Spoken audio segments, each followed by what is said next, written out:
Bueno, muchas gracias por tenerme hoy día en la noche. Cote, Javier y Michael, un gusto de poder estar con usted aquí con usted hoy día en la noche. Una noche muy especial, ¿no es cierto? Llevamos meses con una campaña bastante distinta, sui generis, ¿no es cierto? En que en la mitad de la campaña se cambió por el lado del Partido Demócrata, se cambió quién es el candidato, ¿no? Yo te diría que se ve con mucha expectativa por el lado del Partido Demócrata, que es el lado al cual yo me siento eh, expectativa y además con confianza de que tal vez vamos a ganar, pero vamos a ver cómo sale. Pero además porque ha terminado la campaña en una manera, para Kamala Harris, de una manera positiva. ¿Ok? Ella ha terminado Ujú. para arriba y él ha terminado un poco para abajo, ¿no? En términos del mundo latino, lo que ocurrió en el Madison Square Garden afectó mucho porque cuando tú sales a insultar a un grupo de gente que de hecho necesita el voto de esa gente, sobre todo en Pensilvania, creo que en Allentown, en Pensilvania, que es una zona no al lado de Filadelfia, pero no muy lejos, que es un valle, básicamente hay universidad, etcétera. Creo que hay alrededor de 250.000 puertorriqueños y qué sé yo, puertorriqueños con la comunidad dominicana y otros, entonces no es muy astuto. Vamos a ver si resulta o no resulta, ¿no? Entonces, una campaña muy interesante porque además tiene estos 7 estados que no todos están unos pegados a los otros, ¿no? Tienes los de Wisconsin, Michigan y Pensilvania. Eso es un barrio. El otro barrio es North Carolina, Georgia y tal vez un poquitito la Florida. Otro barrio. Después tienes Nevada, Arizona. Otro barrio, ¿no? Y lo pongo en términos de barrio, ¿no? Barrio una nueva terminología, barrios estatales, pongámoslo de esa manera. Entonces, muchas dinámicas, la dinámica también de todo el tema del aborto y la salud para las mujeres está jugando un gran rol. En, Hay un par de exit polls, que los exit polls son medios difíciles de leer y no siempre fehacientes, porque la gente lo que te diga ahí cuando están saliendo, pero al parecer la gente está quebrando o está decidiendo votar en el último minuto aquellos que no son partidarios en una manera en la cual tú asumirías que es para el demócrata, pero vamos a ver, porque ya nos pasó el 2016, que se pensaba que iba a ser una cosa y terminó en otra. Manuel, una pregunta respecto a ese mismo tema. Esta situación que ocurrió hace poco, donde se hizo un insulto respecto a una población puntual latina. Sí, eh, Acá en Chile, al menos lo que ha pasado en el último periodo es que hay un voto que se decide muy cerca del día de la urna, de la votación puntual, incluso el mismo día. ¿Qué ya. qué tanta explica la votación ese tipo de comportamiento en Estados Unidos, entendiendo que este tipo de acciones, como la que sucedió con este insulto, pueda incidir en el último tramo, en los últimos días, en la milla final? Muy buena pregunta, Michael, porque en el caso de Trump, él está llevando a cabo lo que yo le llamo una campaña del no. No voten por ella, voten por mí, ¿no es cierto? Pero cuando tú tienes incidencias como esa, hace más difícil que la gente vote por Trump en vez de Kamala Harris, porque de nuevo, la campaña de él era no votes por ella, vota por mí, ¿no? Es un no. No es vota por Ujú. mí porque mañana vas a tener $10.000 más en tu banco en ahorros porque va a ser todo espectacular. Trató de hacer eso, pero era mucho el no. Entonces, el gran desafío es cómo pasar eso. Entonces, cuando llegue la hora de votar, hoy día tienes que además considerar, tenemos un desempleo bastante bajo. La Fed, que es el Banco Central aquí en Estados Unidos, va a bajar las tasas de interés en creo que es el 14, viene ahora, viene otra baja. Lo cual, cuando vino la primera baja, básicamente se indicó que la inflación viene bajando, lo cual es positivo. Ujú. El desempleo es bajo. Ahora, que tú estés contento o no con tu trabajo, ese es otro tema. Pero no tienes esa queja, ¿no? No tienes la gente saliendo a votar y decir, ¿sabes qué? Está todo mal, fuera el que está ahora y que entre el próximo, ¿no? Entonces, es difícil. Y cuando tú cometes lo que yo creo que es un error, yo creo que fue un error, ¿no es cierto? Y trataron de taparlo en distintas maneras. Cuando tú tienes ese error, a una semana de la distancia de la elección, seguramente mucha gente va a entrar a votar, y hay muchos que todavía ocupan la palabra y va a cerrar la cortina. No hay cortinas. Eso era antiguamente, había cortinas, hoy día ya no hay cortinas. Pero la gente va a entrar a votar y va a decir, creo yo, al final del día va a decir, sobre todo el latino, va a decir, ¿sabes qué? No voto por él. Tal vez no vota por ella, pero no voto por él. Entonces, y es ahí donde yo además le doy la ventaja a Kamala Harris, que es lo que se llama el ground game, de sacar a la gente. En Pensilvania, creo que hoy día hicieron el récord que ha tenido ese estado de cuánta gente han sacado, han ido a llamar y sacar, creo que llamaron, perdón, golpearon 100.000 puertas hasta Wow. las 4 de la tarde cuando anunciaron. 100.000 puertas, yo digo, yo he hecho campaña, 100.000 puertas es Es gigantesco. brutal, es brutal. Mi pregunta, interesante lo que acabas de plantear. O sea, hoy día tenían de golpear 100.000 puertas, hoy. A las 4 de la tarde. Creo que a las 4 de la tarde. Entonces, ok, entonces, ese es un buen dato porque tú sabes que acá un par de días antes de las elecciones no puedes hacer absolutamente nada. O sea, allá puedes seguir presionando, buscando el voto final hasta horas antes de de la votación final. Hasta las 9 de la noche. ¿Por qué? Porque Wow. muchas veces pasa que tiene, sobre todo la gente de edad más, los más viejitos, ¿no es cierto? Aquellos con más maduro, que tal vez no pueden salir. Entonces, a ver, la manera en que funciona es la siguiente. Tú tienes una lista de cuánta gente tú necesitas para ganar. Tienes un número. Y una vez que tú vas limpiando esa base de datos, dices, oye, necesito 100. Ok, sé que tengo 50, me faltan 50. Y así vas eliminando hasta el último minuto. Y de repente te va a tocar que te toca alguien que te dice, señor, no, estoy discapacitado, no puedo salir, me puede venir a buscar a alguien. Todo un sistema de, oye, pongan el auto, vayan a buscar a la señora en tal lugar para que vaya a votar. Y literalmente puedes hacerlo hasta las 9 de la noche. Yo, el año 2008, trabajando para Obama, literalmente estaba en la parte de afuera, en la cola afuera, ayudando, asegurando que la gente entrara a votar. Y una persona entró a votar y el tipo dijo, el que estaba manejando la oficina para votar, dijo, perdón, se cerró, son las 7. Yo le dije, disculpe, 6:59, le dije. Tienes razón, 6:59, pase. Y votaron y alcanzaron a votar. Entonces, Sí, Mike, disculpa. Y bueno, Sí, Manuel, no, también para agregar a los puntos que tú mencionabas, las elecciones en Estados Unidos son muy distintas a las que vivimos en países como en Chile. Ya decías, por ejemplo, que pueden hacer campaña hasta el último minuto. De hecho, inician los debates con bastante anticipación. Se estima que debe ser un periodo de al menos 2 años en que ya sabemos al menos los candidatos que van justamente por esta competencia por el liderazgo de Estados Unidos.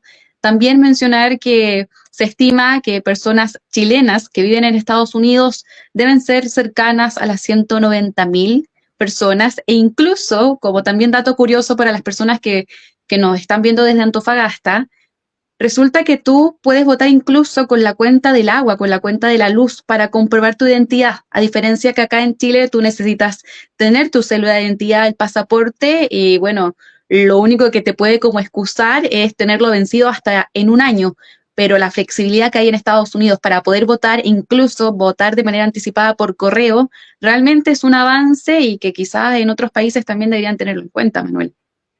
sí, muy buen punto, Javiera, porque ¿por qué se produce eso? Porque aquí en Estados Unidos no existe el carnet de identidad, ¿no es cierto? No existe un carnet de identidad para todo el mundo, ¿no?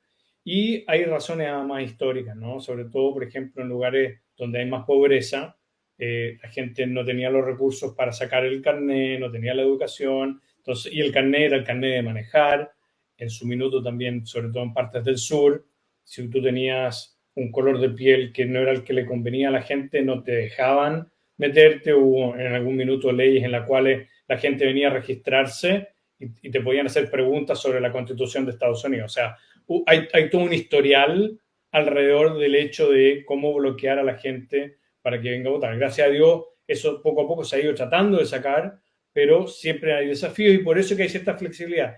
Y por eso que además es difícil, porque tú puedes tener una historia en Nueva York. En la Florida te puedes encontrar con otra cosa. Después vas a Georgia, entonces para los chilenos muchas veces me toca el tema de que, oye, no entiendo cómo esto que cada lugar hace un poco lo que quiere. Y les voy a agregar una más. Cuando tú haces votación anticipada, a veces tienes diferencias entre condados. El condado de Westchester, por ejemplo, tiene cierto horario. el de Putnam, que está aquí al lado, un poquito más arriba, puede tener otros horarios.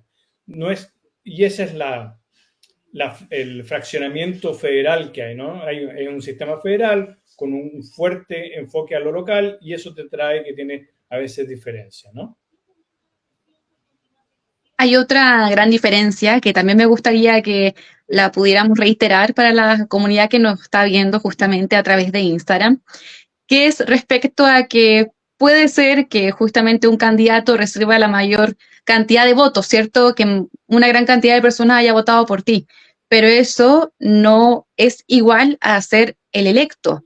Finalmente, la votación se decide por colegios electorales, tienes que tener incluso una gran diferencia. Manuel, ¿nos podrías comentar sobre ese detalle? ¿Cómo no? Esto es una construcción del contrato que se hizo el año 1776. Las 13 colonias se juntaron, diversas colonias, desde Massachusetts, ¿no es cierto?, hasta South Carolina, y este fue parte de la negociación. Virginia en su minuto era el estado, la colonia más grande. Entonces, hicieron este acuerdo en el cual tú tienes un colegio electoral, que para ser sincero, en un país tan grande como Estados Unidos, es importante. ¿Por qué? Porque te obliga a los candidatos a ir a estados que en teoría por cantidad de votos no iría. Por ejemplo, no como olvidar cuando Obama fue a hacer campaña en Iowa. Me acuerdo en el New York Times había una foto de él nevando y él golpeando una puerta. ¿Cuántas veces has tenido tú en Chile candidatos presidenciales yendo a Antofagasta a golpear la puerta de la persona que va a votar por él, ella u otros, ¿no?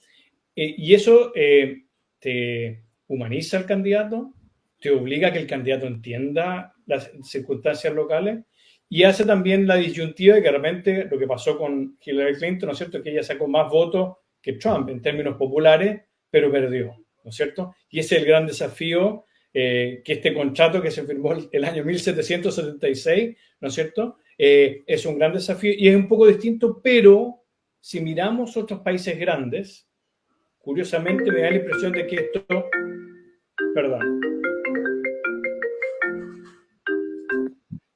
Debe ser Harris. no, de hecho era alguien en Santiago llamando, debe estar viendo este programa y quiere meterse. Literalmente esto ha permitido que el país haya salido para adelante, que ha habido una discusión siempre civilizada y que la diferencia estatal de los distintos estados es algo que se respeta y que no es fácil de, ¿cómo se llama?, de soslayar. Hay un detalle más que podemos hablar después. ¿Qué significa cuando tú eres el candidato, ganas la primaria? ¿Qué ocurre después? Porque te tienes que hacer dueño de 50 partidos al final del día. Eso lo podemos hablar más adelante, porque esa es otra parte de que nunca se discute, que una vez que eres candidato, el nominado, o ganaste la primaria, te tienes que hacer dueño de todos los 50 estados y asegurarte que ellos, en ese estado, el partido tuyo, haga lo que tú quieres que hagan. Eso es una gran labor administrativa, como se pueden imaginar. Manuel, tú estás en Nueva York, en el sector de Nueva York.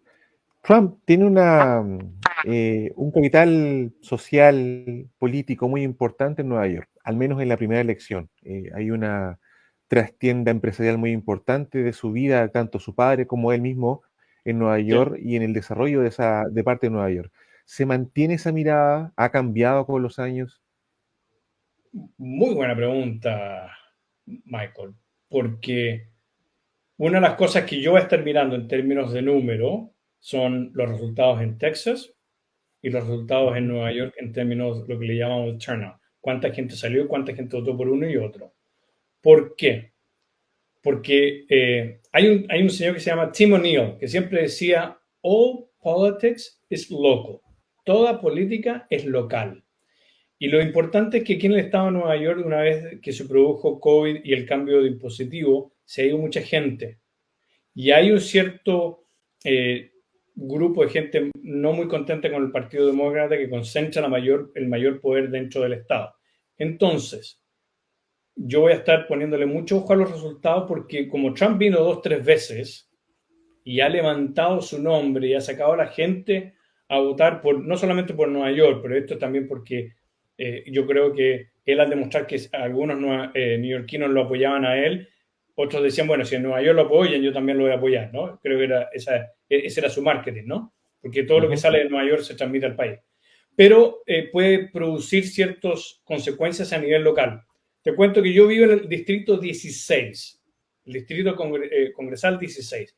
En el 17 hay una pelea que va a ser seguramente a diferencia de unos 1000 votos. Va a estar pero absolutamente pegado, porque un republicano logró sacar ese distrito a los demócratas y hay hoy día una pelea de tratar de volver a sacarlo, pero la presencia de Trump tal vez puede ayudar a ese republicano tal vez a mantener, igual que en Long Island. Y digo, perdón, Long Island queda para allá. Y Long Island para el otro lado, donde también hay una pelea grande. ¿Por qué? Porque en la Casa de los Representantes la diferencia son 4 asientos. O sea, el margen es bastante pegado, ¿no es cierto? El Senado, yo creo que los republicanos van a ganar el Senado, tal vez. En teoría, entramos en la elección hoy día pensando en eso. Vamos a ver qué pasa en Texas, qué pasa en Montana, qué pasa en Ohio, qué pasa en Pensilvania. Pero sí, Trump sigue acarreando un nombre, tiene una marca, pero también esa marca tiene un problema y tiene una negativa que se hace aún más grande cada vez. Entonces, vamos a ver cómo se transmite eso en votos. Ahora, esa transmisión en voto de Trump, ¿dónde se ve la presencia del voto latino? ¿Por qué te lo pregunto? Porque se estima que gran parte de la población femenina latina está votando por efectivamente Kamala Harris. Sin embargo, por un sesgo inclusive hasta un poco llamarlo de características latinas, el hombre latino está votando por Trump. Por dos razones. Una, porque efectivamente está buscando un político que le dé certezas de que la migración se va a cortar, y por otro lado también por un sesgo machista de decir, ¿sabes qué? Una mujer no. Muy buena pregunta. Y dale, Cote. Me gusta prevenir un segundito y tomarme la libertad de las siguientes dos intervenciones. Primero, justamente en relación al público objetivo que comentaba Michael, que es el voto latino. Es la diferencia entre quizás el pensar o el sentir latinoamericano versus a los que realmente pueden votar bajo todas las de la ley en Estados Unidos como tal. Porque al conversar, ¿no es cierto?, conocer el background de Trump, en los episodios anteriores que pasaron con la separación de las familias o las familias indocumentadas que justamente cruzaban la frontera, uno tendría que pensar que, claro, el sentir es justamente ir más hacia el voto de una demócrata como Kamala Harris y no justamente a Trump. Pero por otra parte, al conversar con nuestros colegas venezolanos o también, por qué no decirlo, cubanos, nos dan cuenta de que justamente su voto duro va hacia el conservadurismo. Y justamente lo que ellos buscan es fortalecer las límites de entrada al país norteamericano para que puedan pasar y estar ahí en todas las de la ley. Entonces ahí preguntarte a ti, Manuel, ¿cómo ves esos dos tipos de opiniones de latinos? En la suma, lo que más le interesa en este caso a estas candidaturas es el voto duro de latino que está justamente residiendo actualmente en Estados Unidos. Eso por una parte. Mira, muy buena pregunta porque muchas veces se habla de el voto latino y yo te lo puedo cortar como en 50 partes, ¿no es cierto? El colombiano en Orlando va a ser distinto al argentino en Miami, va a ser distinto al puertorriqueño en Washington Heights, en Manhattan, o al dominicano que está en el Bronx y en Manhattan, ¿no es cierto? Entonces, al final del día, sacar una conclusión general va a ser un poco difícil. Además, va a ser distinto al latino que está sentado en Arizona o en Nuevo México, ¿no es cierto? Son distintas comunidades con distintos backgrounds que además han venido y han llegado a distintos momentos. O sea, yo, cuando me vine a Estados Unidos, yo estuve en la Florida, yo estudié en FIU, en Miami, por lo tanto, me tocó conocer mucho a la comunidad cubana, que venía con un historial totalmente distinto al historial, por ejemplo, del puertorriqueño, ¿no es cierto? Entonces, lo primero que me gustaría es que dejarle claro a todos los oyentes es de que la comunidad es bastante diversa, ¿no es cierto? Además, hay otros que han llegado en algún minuto y otros que han llegado en otro minuto, ¿no es cierto? La comunidad venezolana, por ejemplo, ha llegado en distintos minutos, en distintas partes de la historia. Por lo tanto, eso te cambia también la percepción. Lo que Trump ha hecho bien, creo yo, lo cual me cuesta decir, pero lo que él ha hecho bien en términos políticos de campaña es que cada vez que menciona la palabra izquierdista o comunista, por eso que lo escuchas a él decir esa palabra, ¿no? Él dice, Kamala Harris es comunista. ¿Por qué? Porque en Miami al cubano escucha la palabra comunista y va para el otro lado, ¿no es cierto? Entonces, lo mismo, por ejemplo, en algunos que han llegado de Argentina, ¿no es cierto? Todo lo que pasó en la Argentina, que se tuvieron que ir durante los últimos 10, 12 años. Entonces, esa es la diferencia. La diferencia es que la comunidad latinoamericana es muy variada.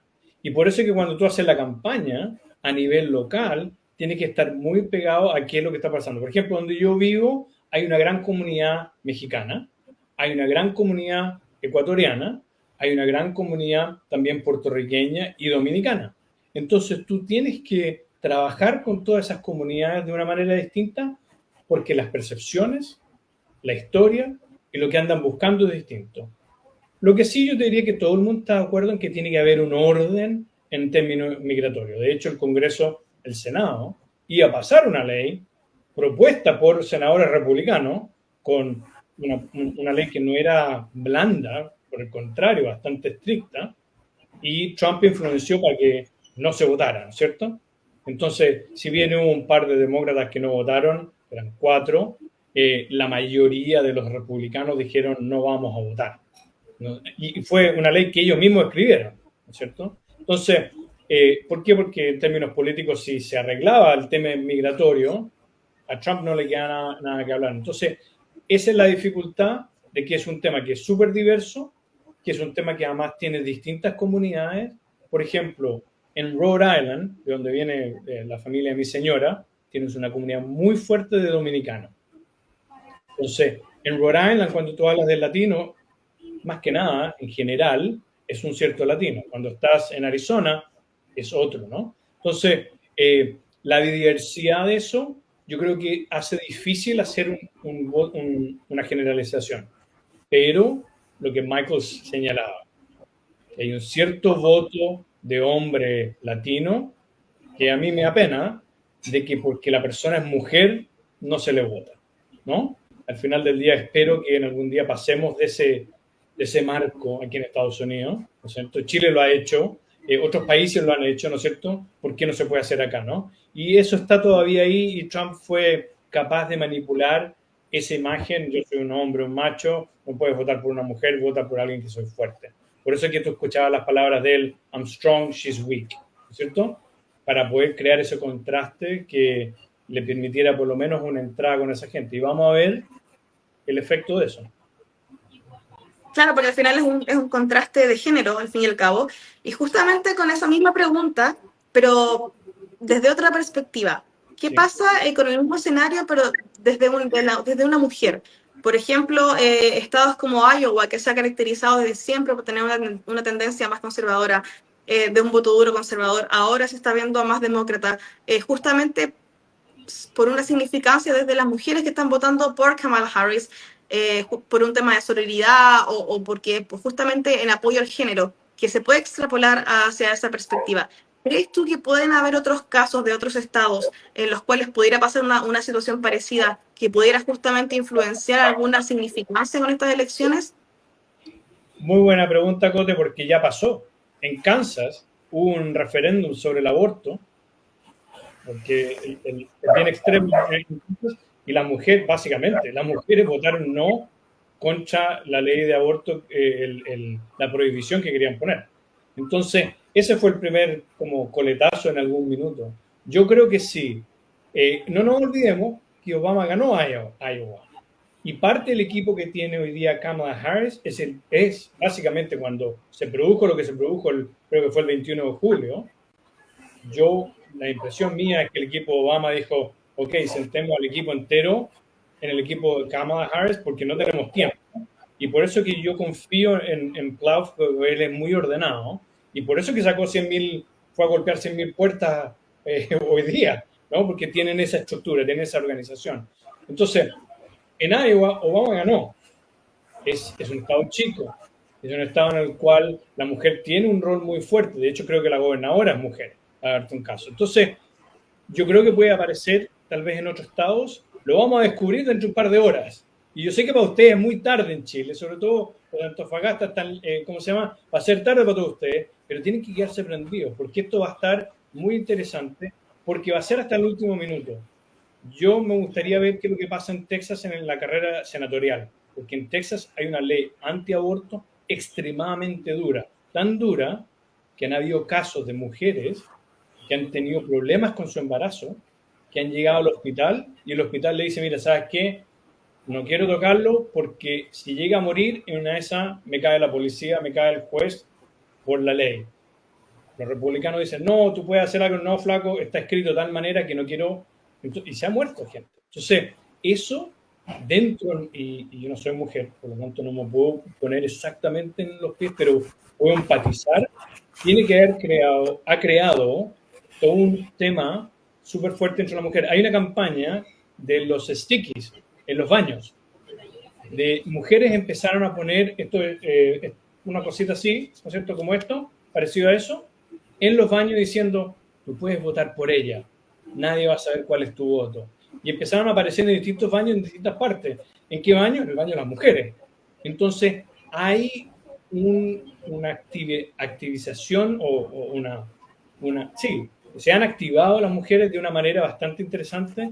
De hecho, yo veía una entrevista hoy día en que una de las mujeres que salía en Wisconsin, salía de votar, decía, estoy votando por mis derechos, pero no solamente por los míos, sino después por los otros. Y en eso se refiere a el matrimonio igualitario, ¿no es cierto? El matrimonio para aquellos que no son heterosexuales.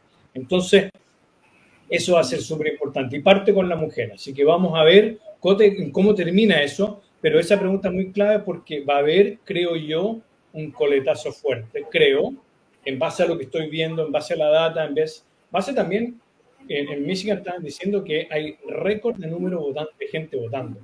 Eso, generalmente, es positivo para los demócratas, para Kamala Harris, y en este caso, la demócrata y la mujer en esta campaña, ¿no? Sí, no me cabe duda que hay una relación interesante versus el voto femenino y estas elecciones que justamente hay una candidata a la presidencia mujer. Solamente para terminar, y ahí doy el pase, pasarnos a otro tema absolutamente distinto. ¿Cómo crees tú o cuáles serían las grandes diferencias que podrían tener o el impacto que podrían tener tanto Donald Trump como Kamala Harris en estos conflictos internacionales, en estas guerras que en realidad están ahí latentes, pero que son como guerras pasivas al fin y al cabo del día, porque solamente son entre las partes involucradas y no ha pasado al continente entero o hacia las grandes potencias? ¿Cómo crees tú que podría pasar, por ejemplo, o cuáles serían las diferencias que podría pasar con los conflictos de Ucrania o ahora los bombardeos de Israel y Palestina en grupo Hamas?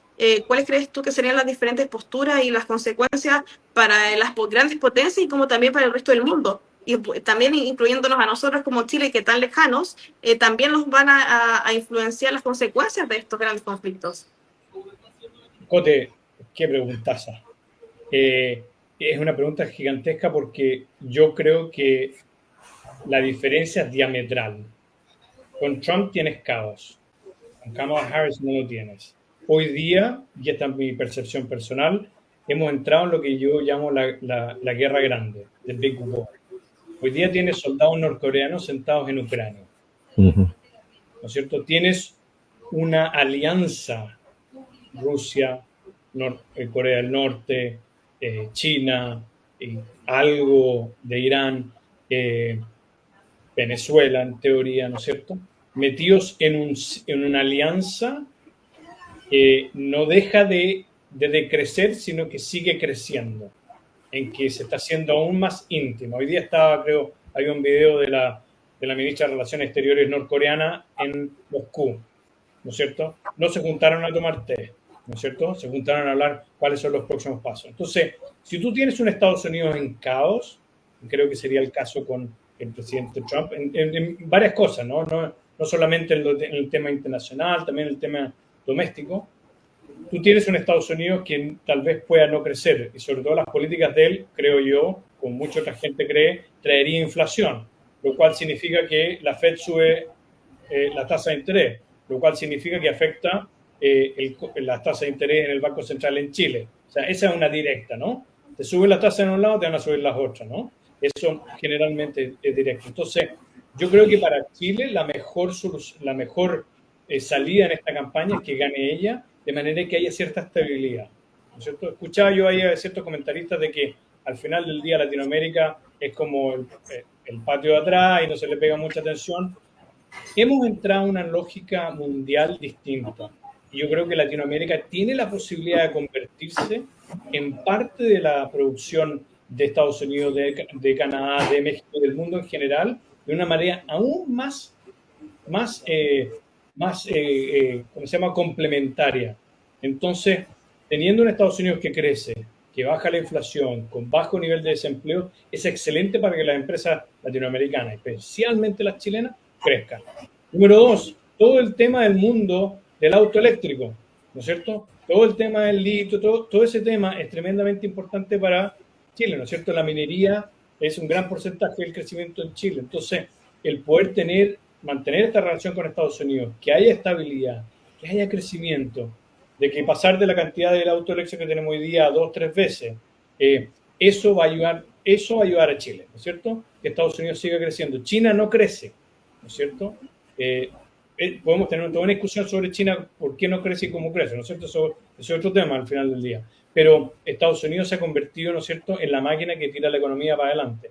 Ahora, la guerra de Ucrania es una guerra que es tremendamente difícil porque está metida en el centro de Europa, ¿no es cierto? Si bien no es en Alemania, no es en Francia, pero está muy central y ahí van a tener que tomarse decisiones pronto de qué hacer, cuál es el próximo paso, ¿no? Y además que tienes Taiwán.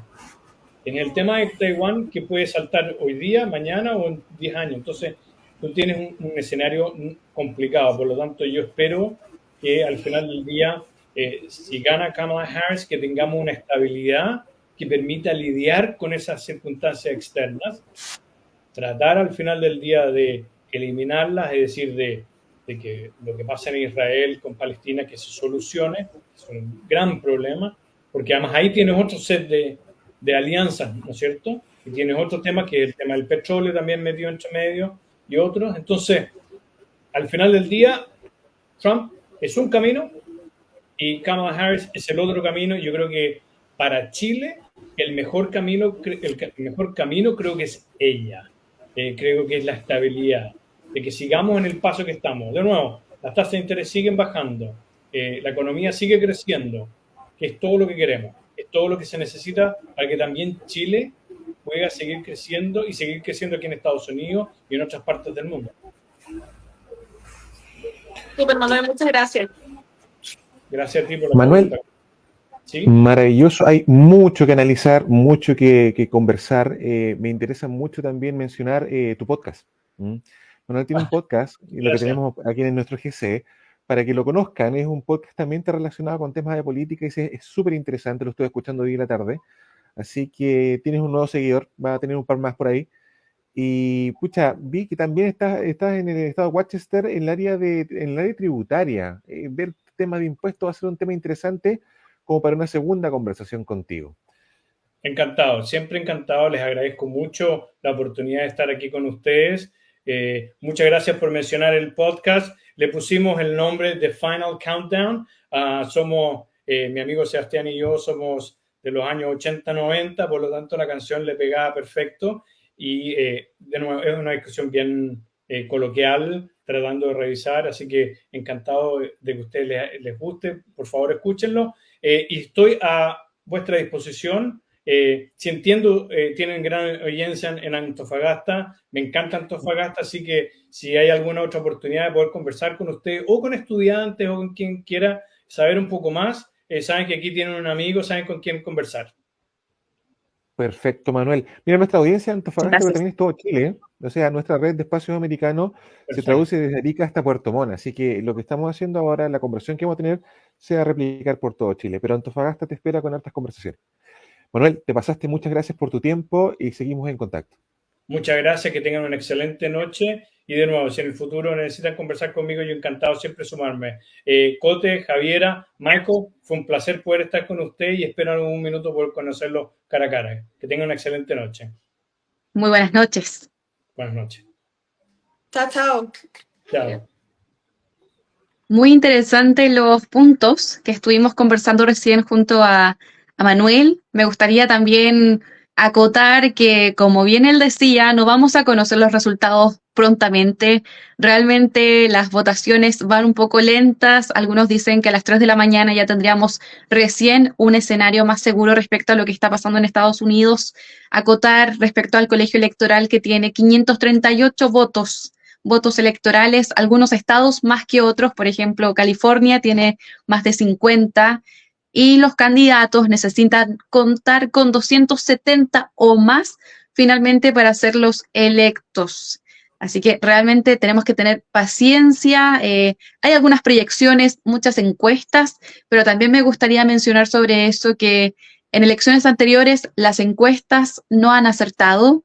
De hecho, me gustaría comentarte un dato curioso, Mike, y bueno, también cuando se una de nuevo nuestra compañera, pero tiene que ver con un historiador que justamente ha realizado este pronóstico de quién va a ser electo presidente de Estados Unidos desde el año 1984. Y solamente una vez se equivocó, en el año 2000. E incluso yo creo que es de los pocos que le acertó cuando ganó Donald en el año 2016. Porque recordar que en la primera elección que se enfrentó justamente Donald, no era el favorito de las encuestas, era Clinton. Sin embargo, finalmente logramos ver que eso no era así. La expectativa del método de las 13 llaves del historiador justamente Alan Lichtman dice que justamente vamos a tener una primera mujer presidenta de Estados Unidos.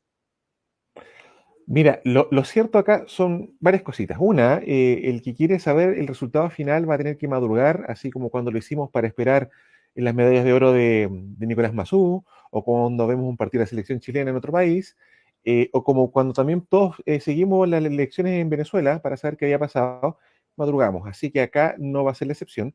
Es importante e interesante esta elección, de verdad, es súper interesante para el que la quiera seguir, entender todos los contextos. Ahora Manuel mencionaba algo súper interesante respecto a la estrategia Obama en la primera elección presidencial y que la está ocupando Harris, es lo que se denomina la microsegmentación de electores. Saber que los electores no son todos iguales, los latinos no son un grupo, los afroamericanos no son un grupo, son muchos grupos con diferentes mensajes. Obama lo supo aplicar en su primer periodo, ganó con ese mensaje y parece que Harris también está aplicando el mismo método. Pero varias de estas preguntas, varias de estas conversaciones, Javiera, que vamos también que resolver, las vamos a conversar con la doctora Andrea Oeslener de la Universidad de San Andrés en Buenos Aires y también una gran amiga que está relacionada con la Cátedra de Estados Unidos en Argentina, una cátedra que democratiza las conversaciones de este tipo y entender todo lo que está pasando en Estados Unidos para que los latinos también podamos hacer ese match de buenas ideas. Andrea, bienvenida, gracias por tu tiempo, gracias por esperarnos también estar a esta hora. Buenas noches. Tarde ya para los latinos acá. Buenas noches, muchísimas gracias por la invitación. Sí, por supuesto, Andrea, realmente queremos conocer tu percepción, así que Mike ahora va a proceder a realizar la primera pregunta. Sí, mira, Andrea, básicamente lo que me gustaría primero partir contigo es que tú nos puedas, desde tu perspectiva como cientista político, hacer una comparativa en cuanto a lo que es la forma en cómo nuestras democracias latinas funcionan versus las democracias norteamericanas. O sea, ya vimos con Manuel varios ribetes relacionados con eso. Por ejemplo, que se puede hacer campaña hasta última hora, golpeando un puerta a puerta y pidiéndole a la gente que vote. Aquí en Chile, al menos, si tú haces eso, terminas en la comisaría con un par de días de arresto y una buena multa.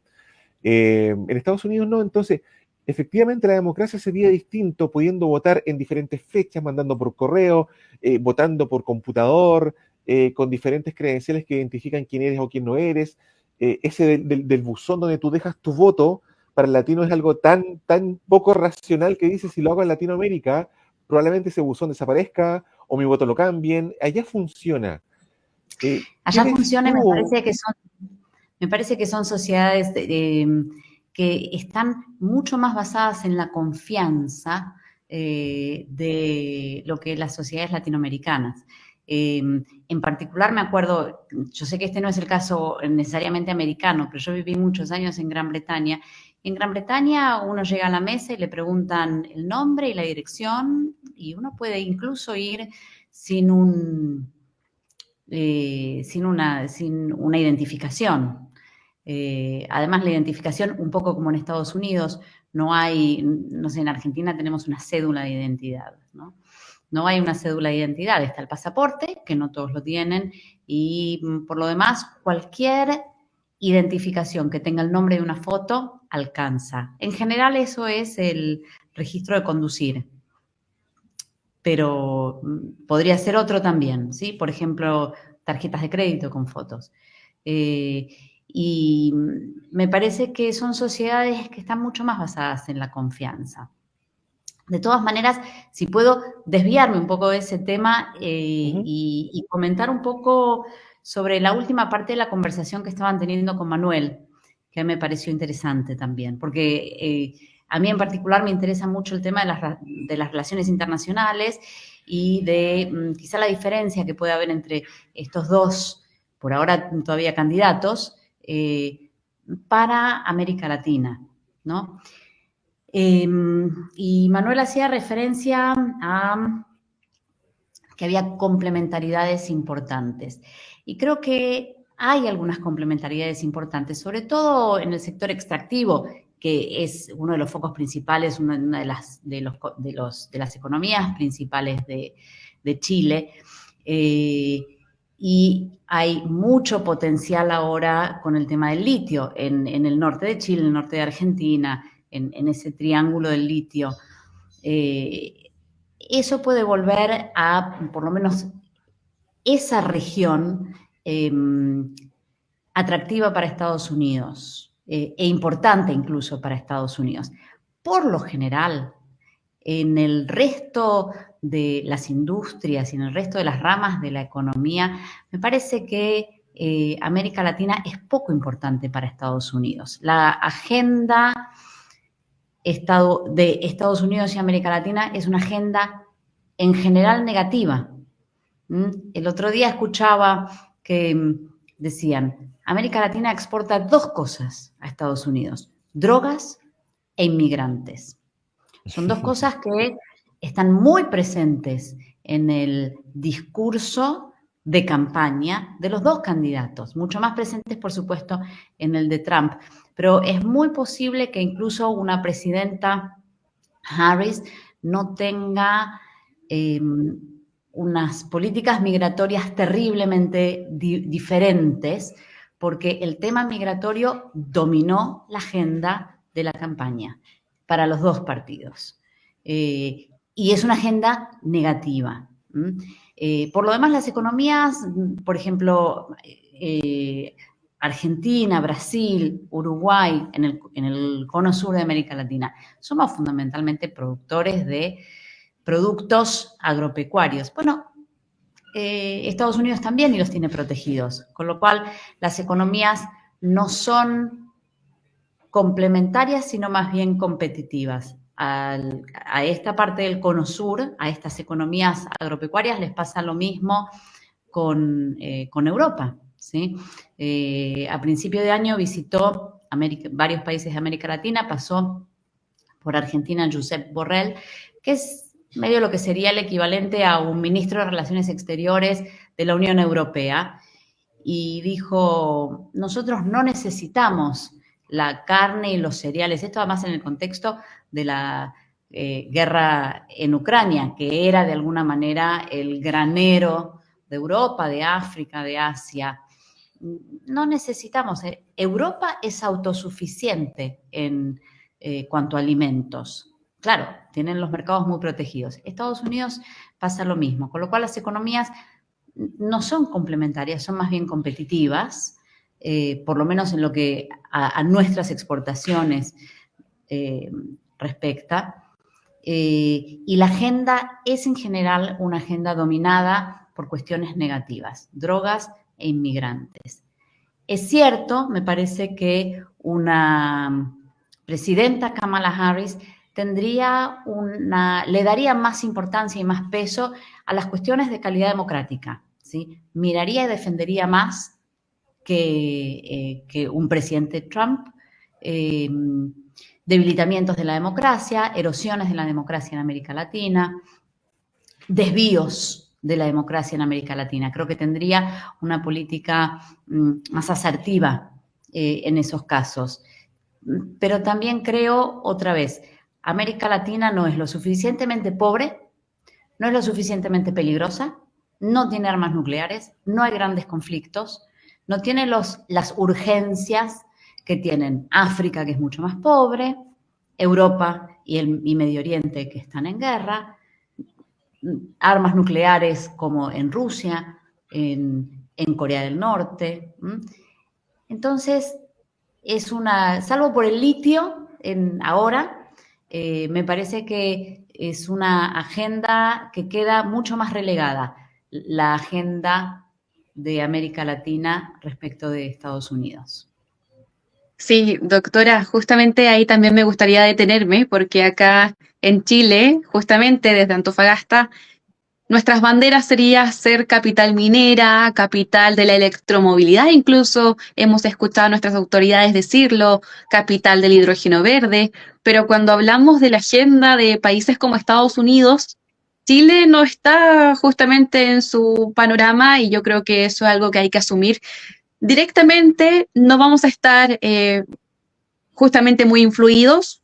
Sin embargo, sí creo que podríamos recibir algunos coletazos debido a lo que podría ser el presidente de Estados Unidos o no respecto a otras crisis que ocurren incluso, por ejemplo, en Medio Oriente, con el tema del dólar, el valor del petróleo. Yo creo que ahí sí tendríamos justamente una mayor afectación de lo que pasaría o no pasaría. Anteriormente también me gustaría consultarle, hablamos sobre un factor importante en la votación que podría influirse debido a factores de género.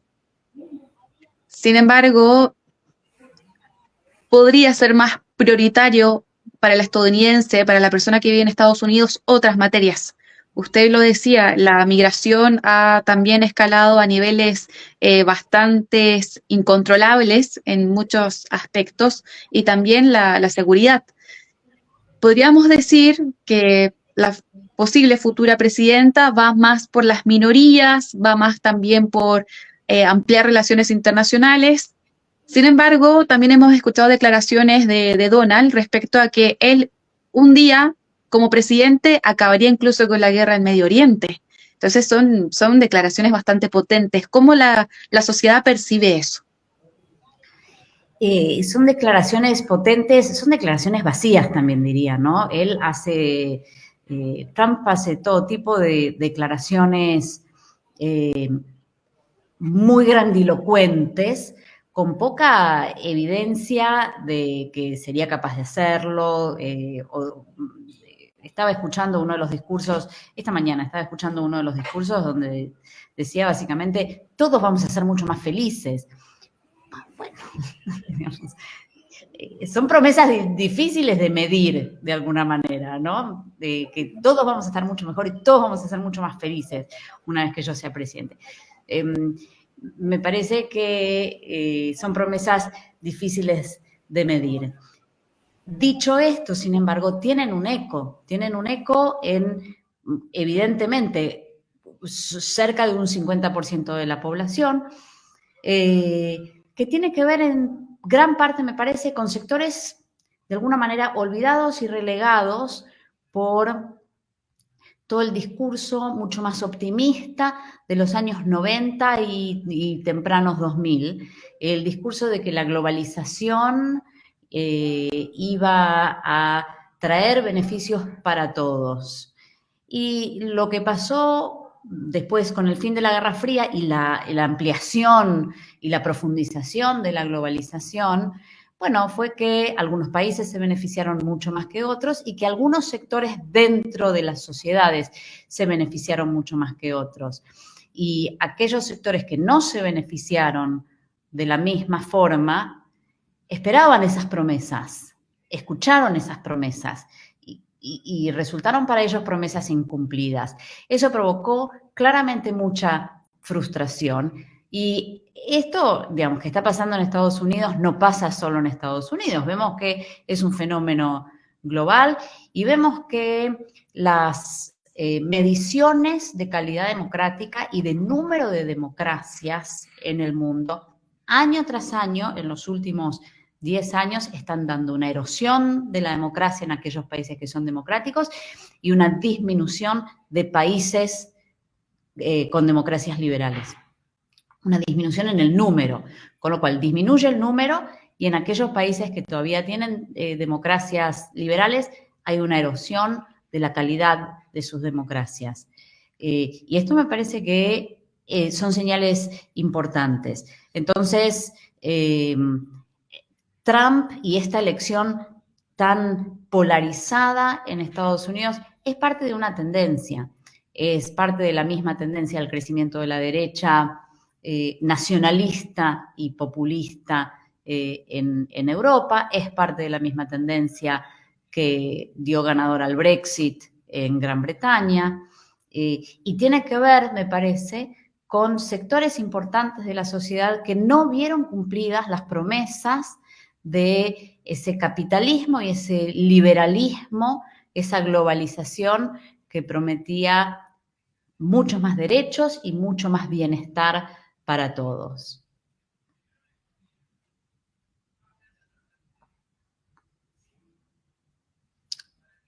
Ay, Mick, no te escucho. Ahora sí. Ahora sí. ¿Tú ves ese crecimiento de esta extrema derecha en Europa y también en parte de Latinoamérica que responde muchas veces a que el otro sector que tenía el poder y no logró concretar ciertas promesas ha dado espacio para eso?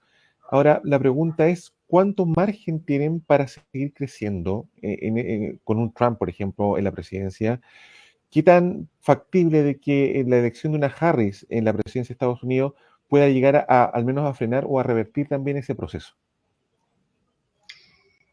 Esa es una excelente pregunta y habría que hacer futurología de alguna manera, ¿no? Me parece que es cierto que, claro, con una bola de cristal, me parece que es cierto que, por un lado, hay algo de desencanto global con este orden liberal internacional, desencanto global con la globalización, la democracia y sus promesas incumplidas. Y adentro de los países me parece que seguramente, ahora, por ejemplo, hablando por Argentina, claramente ciertos discursos también totalizantes, también que homogeneizantes de alguna manera, provocaron la reacción contraria. ¿Cómo sigue esto? A mí me resulta eso más difícil de ver. Otra vez, haciendo el zoom out, mirando desde, ¿no? Subiéndome a un dron y mirando desde arriba, esto se combina, estos crecimientos de los nacionalismos, de las derechas, de los populismos, se combina con un debilitamiento en Estados Unidos, un debilitamiento de Estados Unidos como potencia global, un ascenso de otras potencias desde China, el regreso de Rusia, pero también el fortalecimiento de los BRICS y la expansión de los BRICS en el último año. Con lo cual, no estoy segura de que puedo ser optimista en cuanto a cómo sigue esta película, ¿no? Me parece que quizás estemos entrando en una fase donde las democracias liberales que defiendan ciertos derechos y ciertas garantías pasen a ser minoría. De hecho, me parece que en el largo plazo histórico, la historia de la democracia liberal es muy corta. Si uno se pone la lupa de alguna manera y mira un poquito más de cerca, en Estados Unidos hasta la década del 60 todavía había segregación racial en algunos estados. Andrea, básicamente... Las conquistas. Sí, un montón de temas que conversar. Yo te pido una última cosa porque ya el tiempo se nos va acotando. Pero una última Por cosa, supuesto. ¿cuál es tu pronóstico para hoy día? De corazón más que un análisis profundo. La O para bola esta de noche, en cristal. realidad. Estoy viendo. Dame esa La bola de bola de cristal, cristal. vamos, Me parece lánzate. que esta noche seguramente Pero no haya resultados y que mañana tampoco haya resultados. Me parece que van a demorar varios días más. Por un lado, te diría que para todos y para el mundo y para los norteamericanos Un qué quiero y deseo... un qué creo. Un qué quiero y un ¿Cómo? qué creo. Un qué Claro, quiero y un qué sí. creo.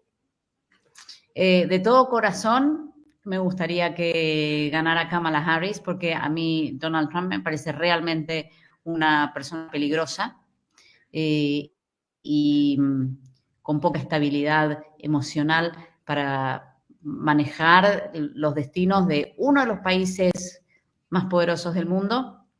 Y, por ejemplo, con acceso al botón rojo que puede iniciar un ataque nuclear. Eh, por otra parte, también creo que el sistema electoral sobre el que seguramente hablaron antes, y si no, se estuvo hablando muchísimo durante toda esta campaña, el sistema electoral norteamericano es tan complejo y es tan particular que es muy posible que aún con un triunfo en cuanto a la cantidad de votos, no le dé a Kamala Harris, incluso como le había pasado a Hillary Clinton por más de 3 millones de votos, es muy posible que aún así, con un número importante, mayor de votos individuales, no llegue Kamala Harris a ganar la presidencia. Y ahí me parece que si ganara, otra vez, si de poder relativamente ordenado, porque disputar los resultados. La pregunta es qué pasa si gana Kamala Harris, si efectivamente lograrán tener un traspaso de poder ordenado, porque Donald Trump ya viene diciendo que él no va a aceptar el resultado si pierde. Y tiene milicias armadas a quienes les puede dar la orden de intervenir violentamente.